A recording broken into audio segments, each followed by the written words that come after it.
The story begins in Lith Harbor City. Out in the open seas, a silhouette of a ship could be seen approaching.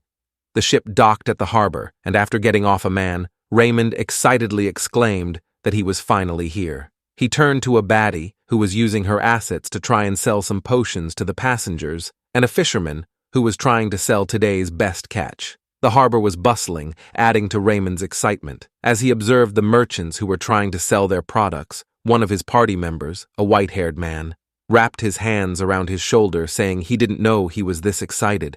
Before Raymond could respond, another party member points out that the white-haired man, Walker, was just as excited as Raymond, but if he was being honest, he too wanted to run around from the joy of being here. This party member was named Taryn, and he looked up at the sophisticated building in front of them. Then, as they approached the building, he commented, "This is where our adventure begins. This is the era of adventures, where adventurers from all over the world embark on journeys to become heroes. Their adventures begin by challenging gates, a mysterious portal that began appearing all over the world. Beyond these gates were terrifying monsters that you could not see in the Maple world. Death is assured, but the countless valuable and powerful items inside the gates continue to lure in those who dare to dream big." Inside the building, Walker says to the others that they need bait. This confused Raymond and the others, and they all wondered what he meant. He explained that they couldn't plan for anything until they knew what was inside the gate. Countless adventurers have died because of unexpected variables, which is why they needed a slave to act as bait. Charlotte, the only female in the sausage party, agreed that they should have someone to take the monster's attention away from them in case of an emergency. A short while later, we see Walker and the others being welcomed to the slave market, which was run by the Gaffhor merchant group. The slave merchant boasted about his slaves, saying they provided the best slaves for using as bait, and he assured Walker wouldn't be disappointed with his purchase. He recommended 2 slaves who were brought in recently. The slaves were in better condition than the others, so they should serve as better baits. Walker decided to buy both slaves, and afterwards the slave merchant wished him and the others good luck on their adventures. Later, Walker and his party arrived at the gate. He decided to mark the pillar beside the gate to let other parties know that they were inside. It seemed like no one had gone inside the gate yet, which meant they were the first. He marked the pillar and turned to his party members, asking if they were ready. With smiles on their faces, they all entered the gate. As they stepped through the other side of the gate, Raymond stumbled. After getting his footing, he looked up and was left in awe as he marveled at the different plant life. The gate was completely different from what he was imagining. Walker told him to calm down as they needed to get moving. Gates are usually formed in locations far from monsters, so now is the perfect time for them to find somewhere safe to hide. Charlotte stepped forward, saying they should use this time to find an exit gate, as they couldn't leave with the same gate they entered with. As this went on, a monster stealthily dug up from the ground and attacked the unsuspecting Charlotte. The monster clamped down on the upper half of her body, sending the others into a panic. More and more monsters started digging up from the ground surrounding them. Walker activated a skill called Fire Arrow, and he fired it at the monster that was clamped down on Charlotte, freeing her. Then he hastily turned to the others and shouted for them to tie the slaves to a tree, as they needed to get out of here. As Raymond was tying the slaves to a tree, one of the slaves begged them not to do this, and to take them with. However, Taryn held the blade to the slave's neck, telling him to shut up and do as he's told. As the chaotic scene went on, Raymond began apologizing to the slaves profusely, and afterwards Walker and his party ran away, with Walker carrying Charlotte. The monsters quickly devoured one of the slaves, and we see the hand of a monster reaching for the neck of the other slave before the scene shifted to Walker and his party, who had gotten a distance away. They had to stop because of exhaustion, and as they caught their breath, Walker told the others that this was a failure. Furthermore, clearing the gate was no longer important. Raymond was having a panic attack. His breathing was out of control, and he was lost in thought. Walker shouted for him to get it together, but his words couldn't reach him. Taryn grabbed him by the scarf, exclaiming that he should listen to what Walker is saying. They might have failed this one, but he told Raymond not to give up hope, as they can always try again. He dropped Raymond on the ground, deluding himself that they can all make it out of here.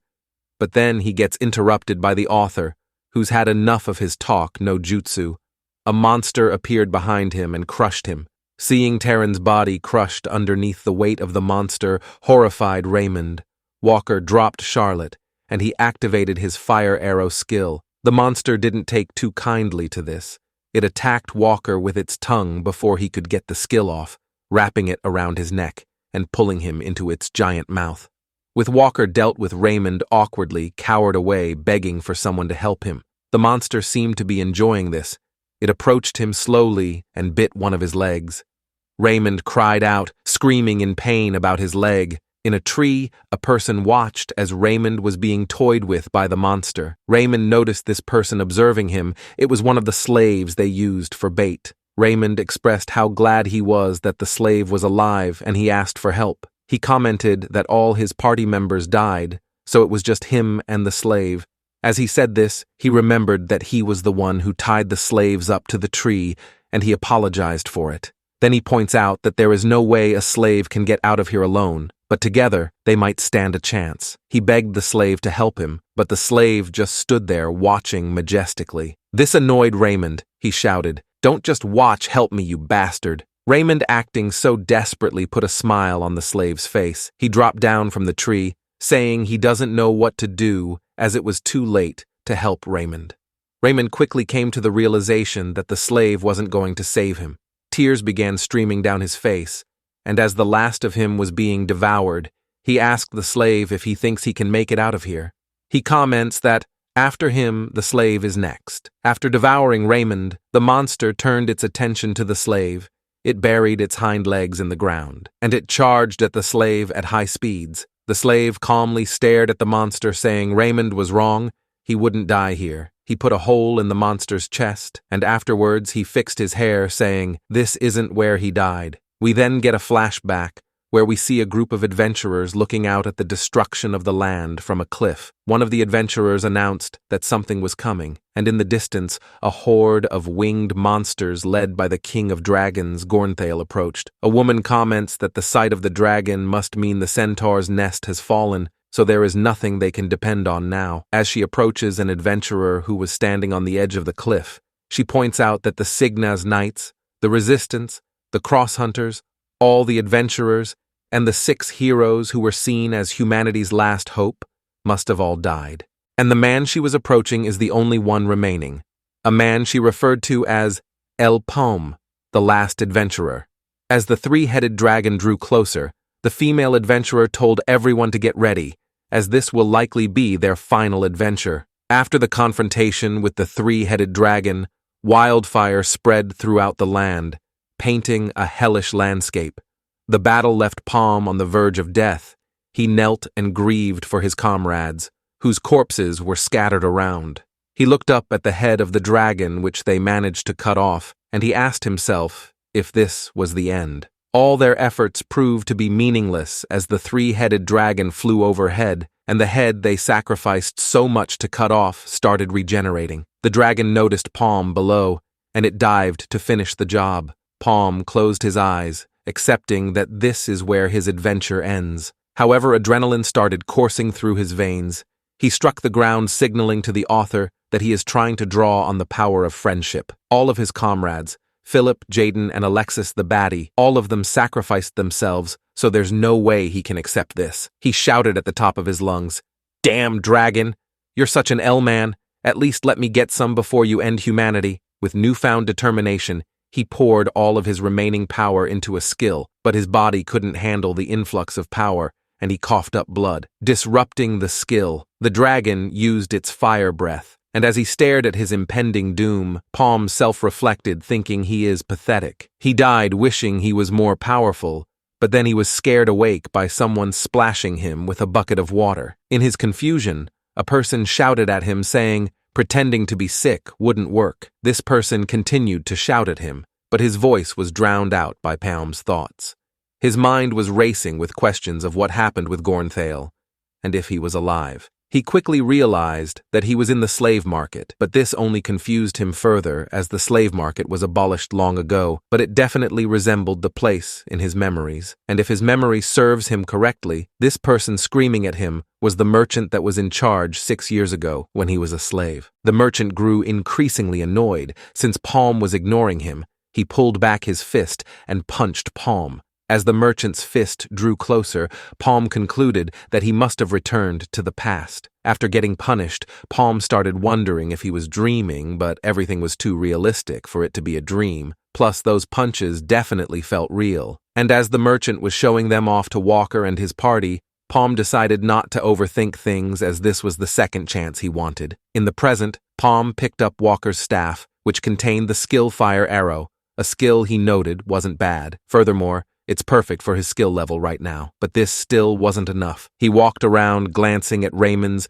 Terran's, and Walker's corpse, hoping to find something other than a weapon. He noticed a foot. This got his hopes up as adventurers sometimes hide valuables in their shoes. He checked the boot and found a ring. He put the ring on and learnt that it was a telekinesis ring. His thoughts were then disrupted by the sounds of multiple footsteps in the distance. The other monsters had caught up, and Palm questioned if they were attracted to the smell of blood. The monsters surrounded him, preparing to jump him. One of the monsters rushed in, but Palm swiftly dealt with it. However, while he was distracted, another monster attacked with its tongue and grabbed hold of Palm's spear. Then it proceeded to crush it. This shocked Palm, and in his daze, a monster sneaked up on him. Palm activated the fire arrow skill, and he put a hole in the monster, and as the arrow headed for a tree, he decided to test out the ring. He swiped his hand to the side, and the arrow changed directions, piercing through most of the nearby monsters. But Palm couldn't keep this up, and the fire arrow quickly got extinguished. The other monsters didn't give him a moment to rest, and they charged in.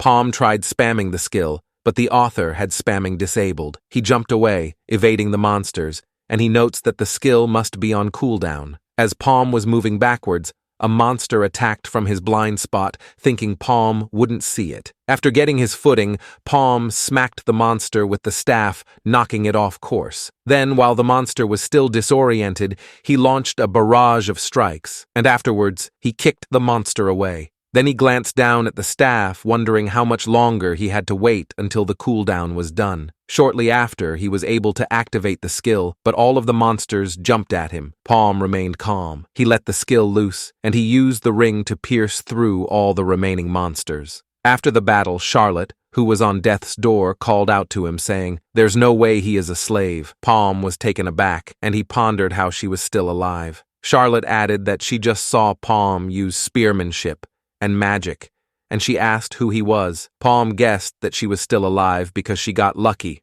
or unlucky depending how you look at it. Charlotte points out Walker's staff and the mana ring on his wrist, which signaled that he had awakened. She shouted, asking how a mere slave was able to awaken. Then she looked around, saying all of this must have been his scheme. Palm stared at her intently, and he asked her if she was done talking. This confused Charlotte, and Palm apologized, saying she got it all wrong. He didn't plan this, but the outcome wouldn't have been different, even if he did, as he would have killed them all. Charlotte asked what kind of nonsense that is. Palm pointed the staff at her, and as he activated the fire arrow skill, he coldly told her that he absolutely abhors people who use slaves as bait. Afterwards, Palm left the gate, and his presence outside caused heads to turn. They were all in a daze because a slave coming back on their own from a gate is unprecedented. Palm walked hurriedly towards the adventurer registration building, ignoring the comments of the people. He didn't want to waste the second chance he was given, and the first step to avoid repeating the same fate in his previous life is to free himself.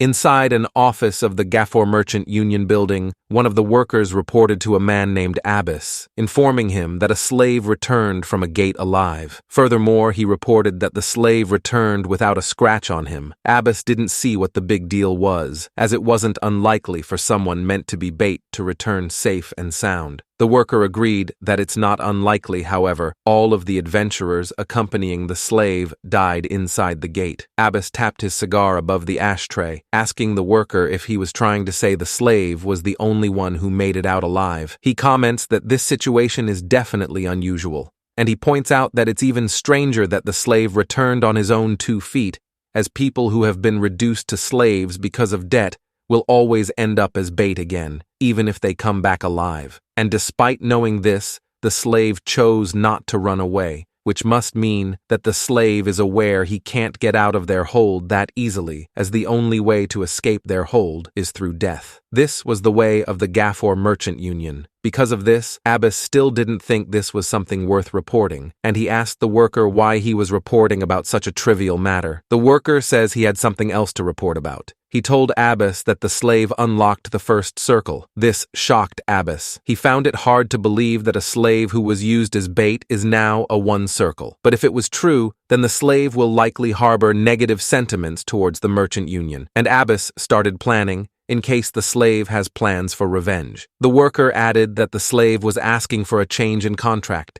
It seemed like he wanted to register as an adventurer. This added to Abbas's shock. He seemed to want to say something in response, but he was rendered speechless. After gathering himself, he comments that there is no way a slave can work in this place. The worker interjected, saying this was an order from Mr. Rakan, who personally ordered for Abbas to look into this matter. Abbas was overwhelmed with his emotions. He slammed his hands on the table and shouted Mr. Rakan's name. He couldn't understand why an executive of the Gafor Merchant Group Union is showing interest in a lowly slave. He thought about why Mr. Rakan would do something like this, and something came to mind, however he didn't want to accept it. The worker left the room, and Abbas was left pondering about the slave who wants to become an adventurer. Under Queen Cygnus, the status of slave shall not exist, but that is a whole lot of yap. Humans have always been slaves to Mezzo, this world's currency. If a person fails to pay back what they owe to Daddy IRS, they will have to make up for it through labor. This notion was created by the Maple world's so-called slaves, and one day our protagonist's only family collapsed after getting a deadly illness, and he became a slave. He purchased a herb called black moss from the Gafor Merchant Union on credit to try and heal his father's illness. But the merchant played him for a fool by setting the price for the black moss at multiple times its current price. His father couldn't pay for it, so he was brought in front of a jury and was sentenced to labor equivalent to the amount he borrowed for the black moss. Thus, he spent 6 years in his previous life being exploited, but in this life, he can have his revenge. The scene then shifts to Abbas and Palm meeting over tea. Palm recognized Abbas, who he knows from his previous life that he is the right-hand man of Rakan, one of the first executives of the union, and he notes that he caught a big fish. He introduced himself, but Abbas stopped him, making it clear that he already knows Palm's name. He informed him that he already received the reports about him, so they can skip the small talk. He placed his cup of tea down, and without hesitation, he told Palm that he will change his contact into one for F-rank adventurers. Palm was taken aback that Abbas accepted his demands so easily. He notes that just as he expected, Abbas was being cautious of that. However, he had no intentions of playing along at their pace.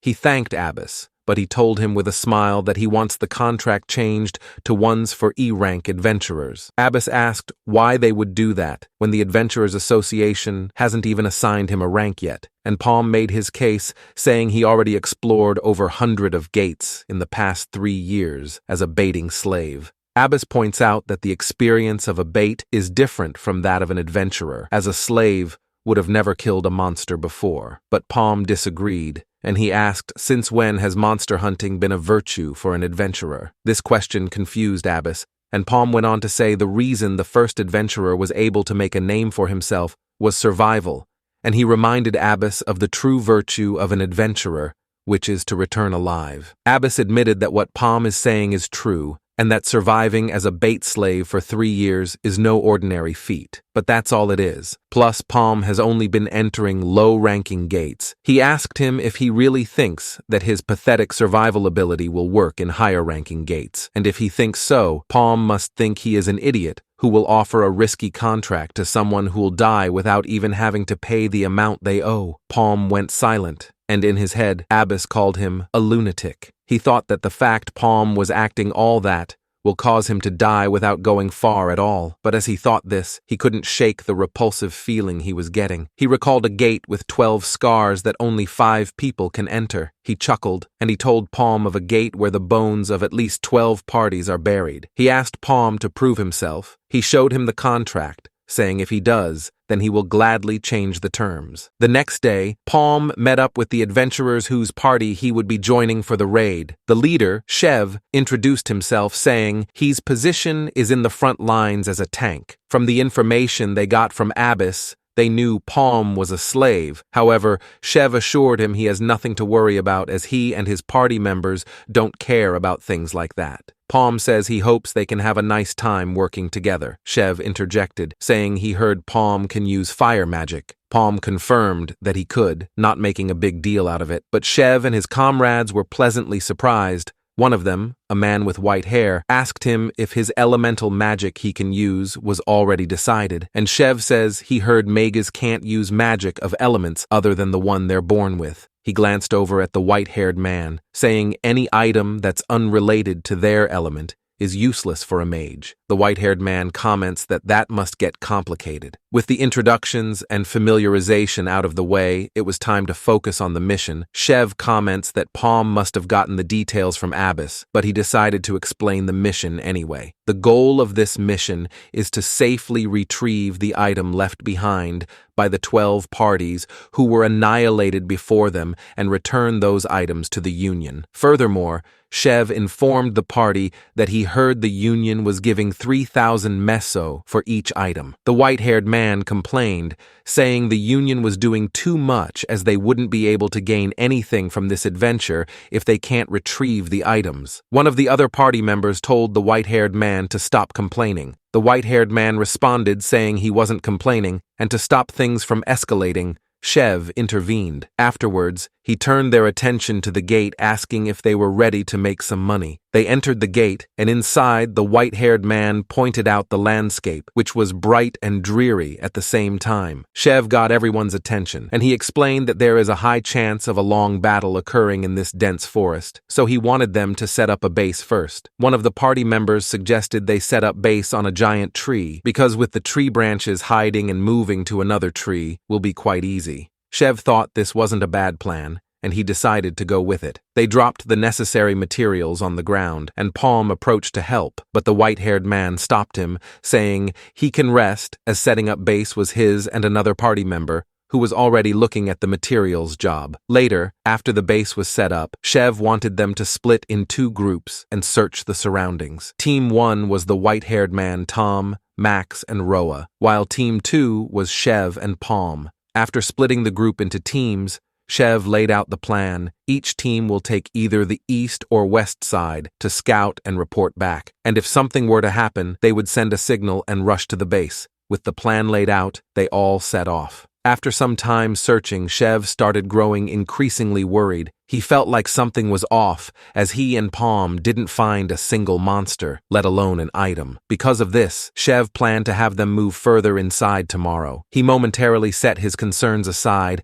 and asked Palm how he found his first mission as an adventurer. Palm was slightly taken aback. He responded saying he feels nervous. Shev tried to comfort him, saying that's how it is when you start out. He told Palm that he's been an adventurer for a long time, yet every time he steps inside a gate, he gets nervous. He chuckled, saying he's always been a scaredy cat. But despite that, he finds courage in the fact that good people are by his side. He knows saying that is glazing his own comrades, but he couldn't help it since they're really good people. He continued on, saying he felt very sorry for Palm when he heard his story, as he could only imagine how hard it must have been. And since they were on the topic, he turned to him saying he would like to reach him about his car's extended warranty. Just kidding. He asked Palm if he would like to join his party. Palm showed discernment, so Shev dropped it, saying he shouldn't think too much about it since he wasn't being serious. Later that night, the group sat around a campfire in their base, eating and discussing how they weren't able to find any monsters. Shev told them to stop talking about work when they're eating, and to discuss this tomorrow. Palm quietly observed the party, drinking the drink that was given to him. Later that night,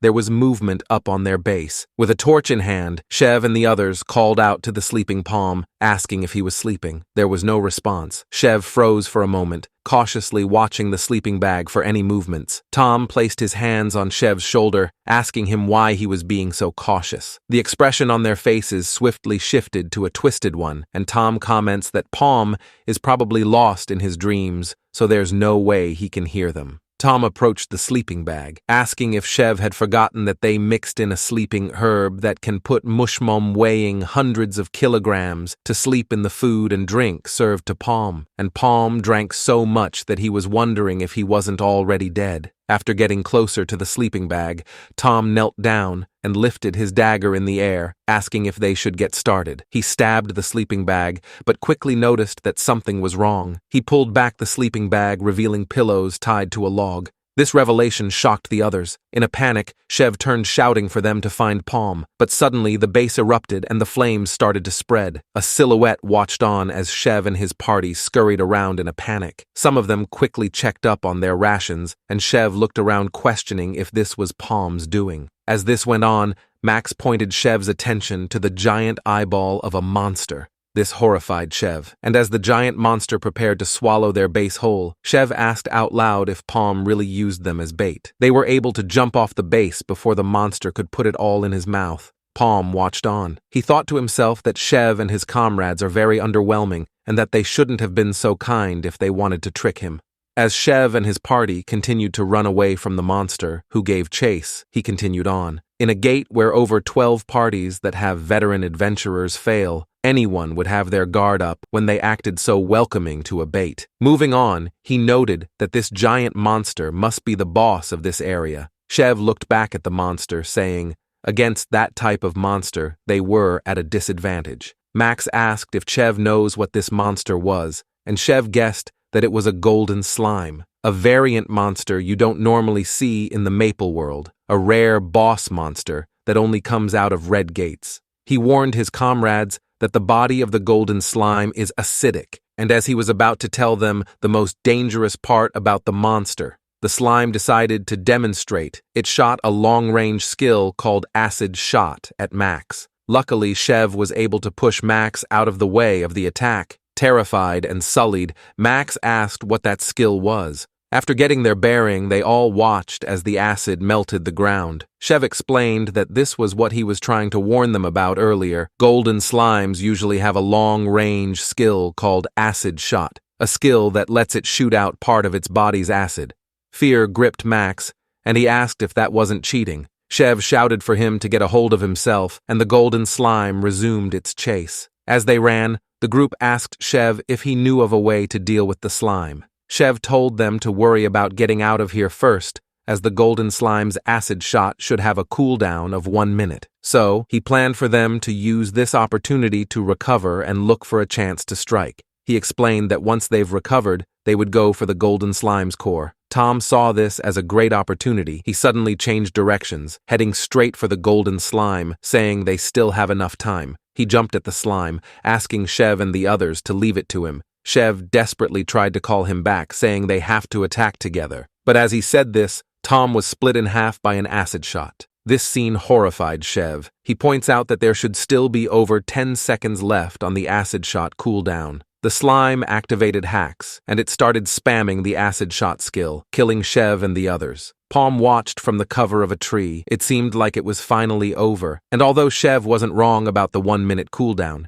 he didn't take into account that the golden slime eats items and grows stronger accordingly. Palm guessed that the cooldown timer must have decreased as the golden slime got stronger. He assumed the slime's abnormal size and almost non-existent cooldown on acid shot played a major role in why the previous parties failed. This slime was already in a class of its own. It had grown so much that it could be a fit for a yellow gate, which is 2 levels above red gates. Palm was sure that there weren't any more items left in this dungeon, meaning this mission is a failure. But as he thought this, he recalled Abbas's words. This caused him to smile. Like Batman, he took some prep time, and after getting ready, he shot a fire arrow at the slime from a tree branch. Agitating it, the monster turned and growled at him. But Palm was too confused to take heed. He wondered why the monster's core was unaffected when he aimed directly for it. And if things were going to be like this, he guessed that he needed 4 more shots. But as he said this, the slime started regenerating, so he changed the number from 4 to 5. This prospect put a smile on his face as he got a chance to prove himself to Abbas. The slime started repeatedly shooting its acid shot in all directions, hitting the branch Palm was standing on, but luckily he was able to jump off in time. However, as he fell, the slime started shooting the skill directly at him. Palm quickly threw out a dagger tied to a rope that was wrapped around his torso, and after grabbing hold of the rope, he used the telekinesis ring to impale a tree with the dagger. He knows that to finish off the slime, he needs to hit the exact same spot with 5 fire arrows, and, as he used the rope tied to a dagger to maneuver and dodge the slime's shots. He notes that an ordinary mage would be having a difficult time with the slime, but he isn't your regular mage. He activated and shot the fire arrow. It was a direct hit, but the slime returned the favor with an acid shot. Palm used the rope to swing away, then he ran around a tree trunk and fired another fire arrow at the slime. This aggravated the slime, and it started spamming again. Palm fled, and the slime gave chase. As this went on, he found an opportunity and hit the slime with a fire arrow. Afterwards, he tried hitting it with another fire arrow, but the slime was able to dodge. Palm acknowledged the slime's speed, however, he still thought it was pointless. He used the telekinesis ring to change the direction of the arrow and hit the slime from the back, exposing its core. Palm jumped in as this was the last shot he needed. However, as he approached, the slime lifted its hands, preparing to grab him. Palm notices the golden slime's hand approaching. With the telekinesis ring, he uses the blade wrapped around his torso to move himself away, nearly dodging the slime's attack. And he countered with the fire arrow skill. The golden slime lifted his hand, attempting to block the attack. This prospect put a smile on Palm's face.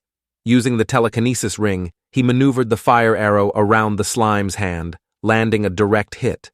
The slime's core was broken and its body started falling apart. And shortly after, the body of the slime exploded, sending acid everywhere. The acid from the slime flowed like a river, melting everything it came in contact with. Luckily, Palm was able to get away using the telekinesis ring, and after landing safely on a tree, he looked down at the liquefied body of the slime with a smile. A short while later, the slime's acid had almost evaporated. Palm dropped down from the tree, and he started looking around the area. As he searched, he noticed a red glow in the distance. He brought the object to him using the telekinesis ring, and as he observed it further, the object started reacting to Palm. Sometime later, inside Abbas's office, Palm reported that he had come back from the mission Abbas assigned him. Abbas was impressed, as Palm has proven that he wasn't all talk. However, he pointed out that Palm came back alone from the gate, and on top of that, he couldn't retrieve any of the items they were commissioned. Palm told Abbas that the other hunters were up to no good, and he explained that they met their death by a monster when he stepped away. Abbas was taken aback, and he pondered what monster would have been strong enough to wipe out that group of hunters. Palm interrupted his thinking, informing him that the culprit was the golden slime. This shocked Abbas, and he commented that if that monster was inside the gate, then everything inside must have melted already, and Palm confirmed that everything had indeed been melted by the slime. This agitated Abbas, as it was a huge loss that wouldn't be ignored by the higher-ups. On top of that, Palm being the only one to come out of the gate was another problem on his plate. Gates have a few common rules. First, the number of people who can enter a gate is limited.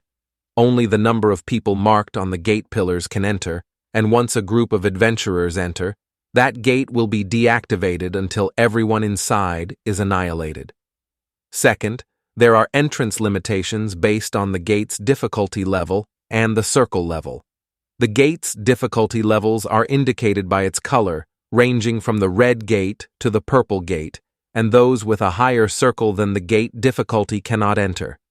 Third, there is only one chance to raid a gate.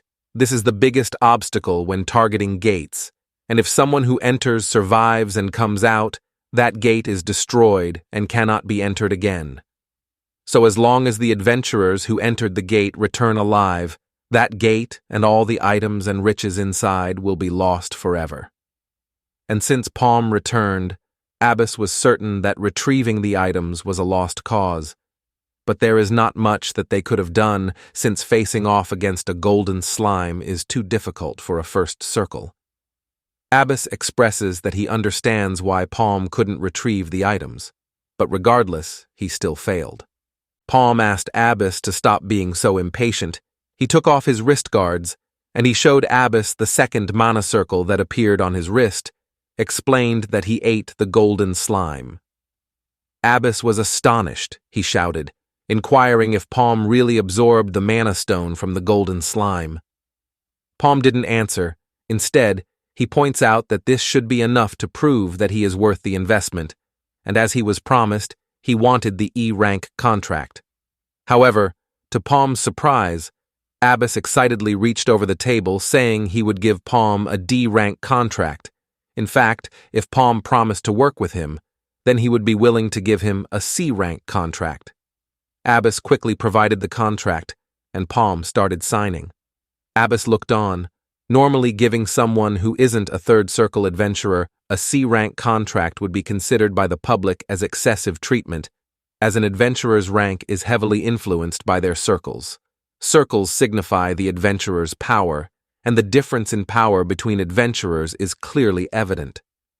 But even with all that, Abbas was willing to give Palm a C-rank contract because his intuition was telling him that this bastard isn't normal. Adventurers aren't able to circle up just because they absorb a mana stone, but this bastard did. He recalled earlier when Palm told him about his survival instinct, and he started chuckling to himself. He was certain that it wasn't survival instinct that helped Palm survive as a baiting slave over the years. It was overwhelming talent, and the speed of his growth was evident of that, and he was determined to get Palm no matter what. Palm noticed Abbas looking at him with a grin. This made him uncomfortable, as he wasn't expecting the treatment he would receive to improve this quickly. However, he brushed it off for now. He needed to be in the lamplight since there wasn't much time left until the 100-member gate raid. In the past, rumors about this event made its way around the big guilds and unions, and obviously the Gafor Merchants Union was very invested in it. So Palm accepted the improved treatment with open arms, and after signing, he asked Abbas for a favor. Abbas, who was still in a cheerful mood, told Palm that he could comfortably ask for whatever he wanted, and Palm asked him to lend him some money. Abbas was taken aback, and he thought to himself that Palm was going too far. Some say that gates started the age of adventurers, and others say gates are the trap of a black magician. But no one can deny that many adventurers have died in the gates, and potentially many key prominent figures who could have led to change may have already been killed off. And after the day marked by many as the end, all the monsters who had been biding their time came rushing through the gate, and on that day, humanity lost. As Palm exited the Gafor Merchant Union, Abbas looked on from the window in his office. As he walked, Palm grasped the pouch by his side, thinking to himself that the amount Abbas lent him isn't enough, but it should be enough to get started. Only those up to 2 circles can enter the 100-member gate that was mentioned earlier, and usually the Gafor Merchant Union would only select high-circled adventurers, and Palm guessed that the reason why they are investing in a second circle like him is because the Gafor Merchant Union is aiming for the gate, like in his previous life. And while he was able to obtain some money, spending it foolishly would lead to problems down the line. Items that fit his level would be too expensive, and as he was thinking about what would be useful to buy, he arrived in front of a gate. This brings us to the end of the video. If you enjoyed this recap, then be sure to hit the like button and subscribe while you're down there. Also, don't forget to turn on notifications so you're notified when a video drops.